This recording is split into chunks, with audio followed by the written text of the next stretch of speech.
Monsters by Michel Weatherall.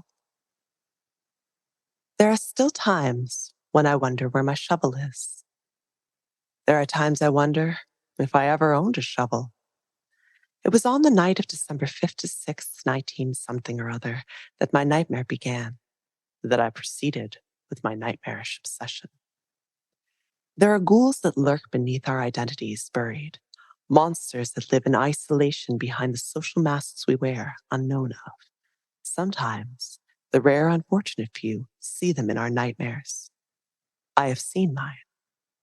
Some monsters are best left buried. At 9:30 p.m., my fiancé and I retired for the night. She, being accustomed to an early slumber, subsided to the realms of subconsciousness by 10 p.m. I quietly, very quietly, oh so quietly, why, you'd be awestruck with the silence I exerted. Not a peep did I emit as I inched out of bed. I dressed myself and left our bedroom chamber. As I crossed the hallway to the stairs, I walked in close proximity to the walls as the steps squeaked. Oh, what agility I employed!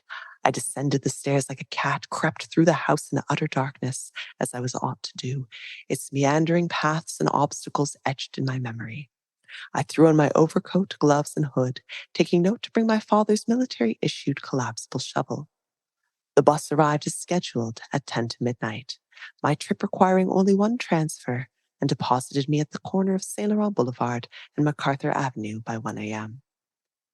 The transportation system in the Ottawa Carleton area is very sufficient and reliable, with the exception of terminating at 1 a.m. and commencing at 6 a.m., thus leaving me stranded in the city of Vanier.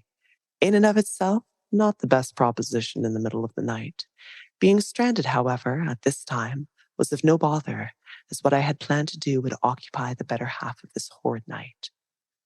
With the exception of Ottawa's night shift population, it is amazing the amount of human refuse that shambles about in the dark.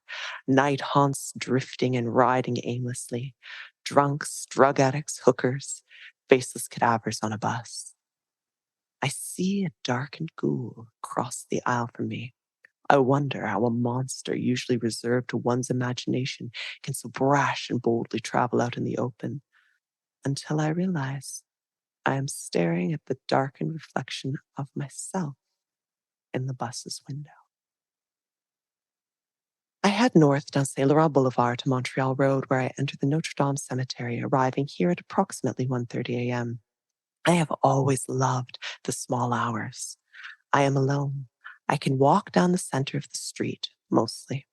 I own the city. This world is mine.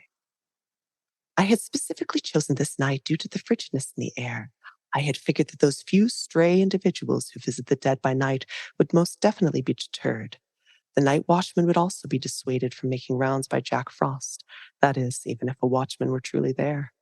I could have waited later for an even colder evening, but I was in fear of the ground being frozen. I walked down a long asphalt path covered over by large tree branches. Although I tried to discern the type of tree, I could not. Trees are alive, and the living do not interest me. Behind the columns of tree trunks lurked illegible tombstones. The icy winter breeze wafts and dances between the tree trunk pillars of this open-aired cathedral. This is my church, my refuge. There are only shadows beyond the tombstones. I do not fear the darkness. I know what lurks in that darkness. This is my element. I am at home. After reaching the northern end of the cemetery, the graves become newer and were followed by open, sparse black fields. The fields lead nowhere. They feel like the edge of the world. The goal of my hellish obsession lay in a specific plot. I had a great deal of difficulty in describing this plot due to the fact that it was an unmarked grave. Within half an hour, I found the lot. At this point, my feet, fingers, and ears were numb. I had been out in the cold for nearly an hour. The cold was bothersome and uncomfortable, but it couldn't stop me. Spending several more hours digging began to look dismal in the frozen climate, and being of a sickly frame and possessing a poor constitution dissuaded me further. And as I pondered these dissuasive thoughts, my mind strayed. When my mother died, I didn't wish to attend her wake. I don't believe attending a wake is respectful, only the contrary, a selfish tradition. It shows respect for the body, not the soul, not for the person. It's insulting. The body is just a piece of machinery. Becomes old, breaks down, it's disposed of. The soul, the memory of the loved one is what you keep in fond thoughts, not the body, not the shell, not the machine. I believe a wake is similar to worshiping a god through an idol. The body, the machine, doesn't deserve respect. Many thought of me as being stoic and callous or deeply scarred by my mother's death due to my desire not to attend her wake. Maybe they were right about the scarring, but there was worse to come. However, a close friend of mine, an acquaintance I've known for the better part of a decade, asked me to attend the wake, and when I refused, he asked if not for myself, then for him. I did. I thought in that final moment when they lowered her into the sad slumber of the worm, that was the last time I'd see her. But something deep inside told me otherwise. I had to see her again, to be sure that I didn't respect and love the machine. I had to see her again and realize that what I saw wasn't her, but only a discarded machine, only a hollow shell where she used to inhabit. I was obsessed. An especially cold gust of wind brought me out of my melancholic mood. I began to dig. I cannot say with any certainty as to how much time passed as I became absorbed in my fatiguing task. At end, I hit wood with a dull thump. It took me but minutes to completely free the coffin from the earth. I did not hesitate to open the lid, but to my absent-mindedness, it was nailed shut. I quickly resolved this with the blade of my shovel. I threw the cover open.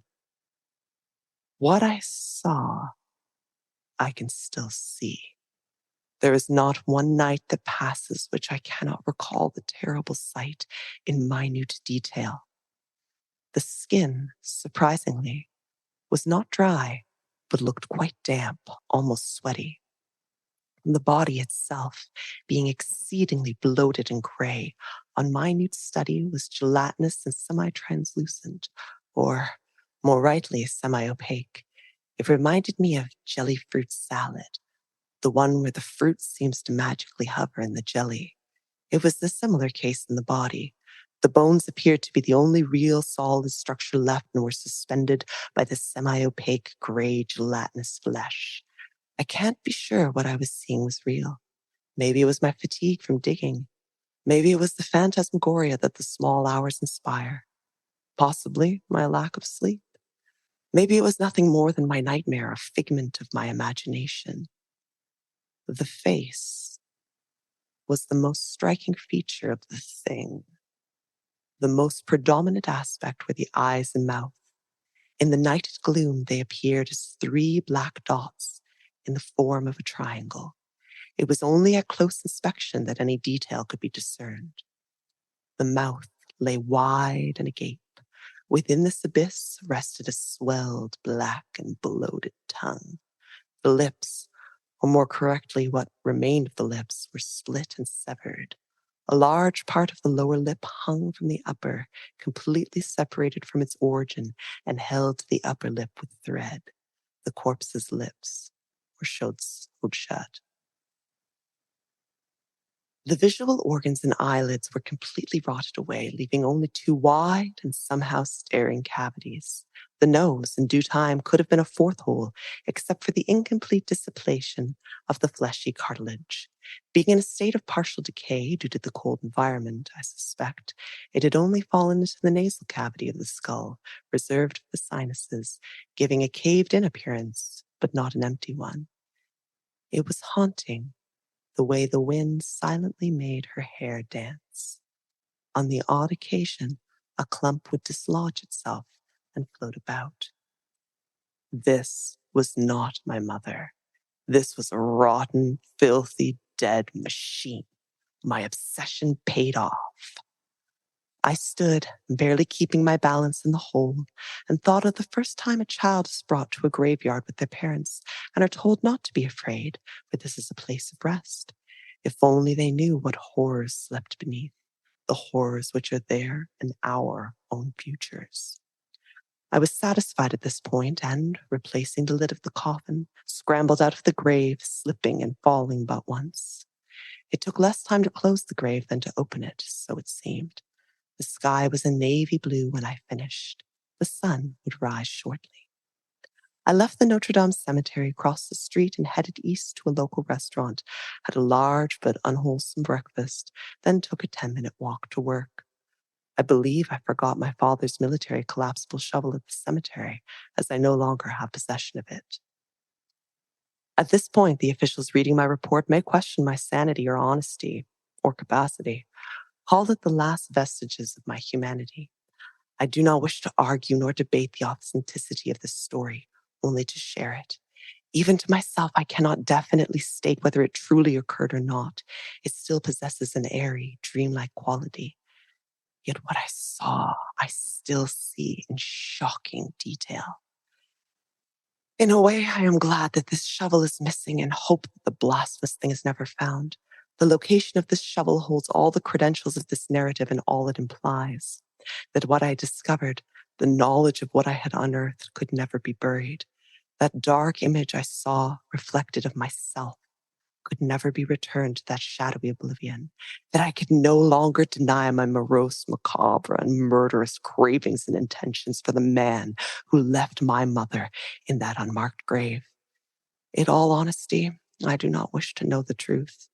If the shovel remains missing, I'll never know for certain. I can continue with the pretension that is my life. If it were found in the Notre Dame cemetery, I pray that it will never be. But not all monsters can remain buried.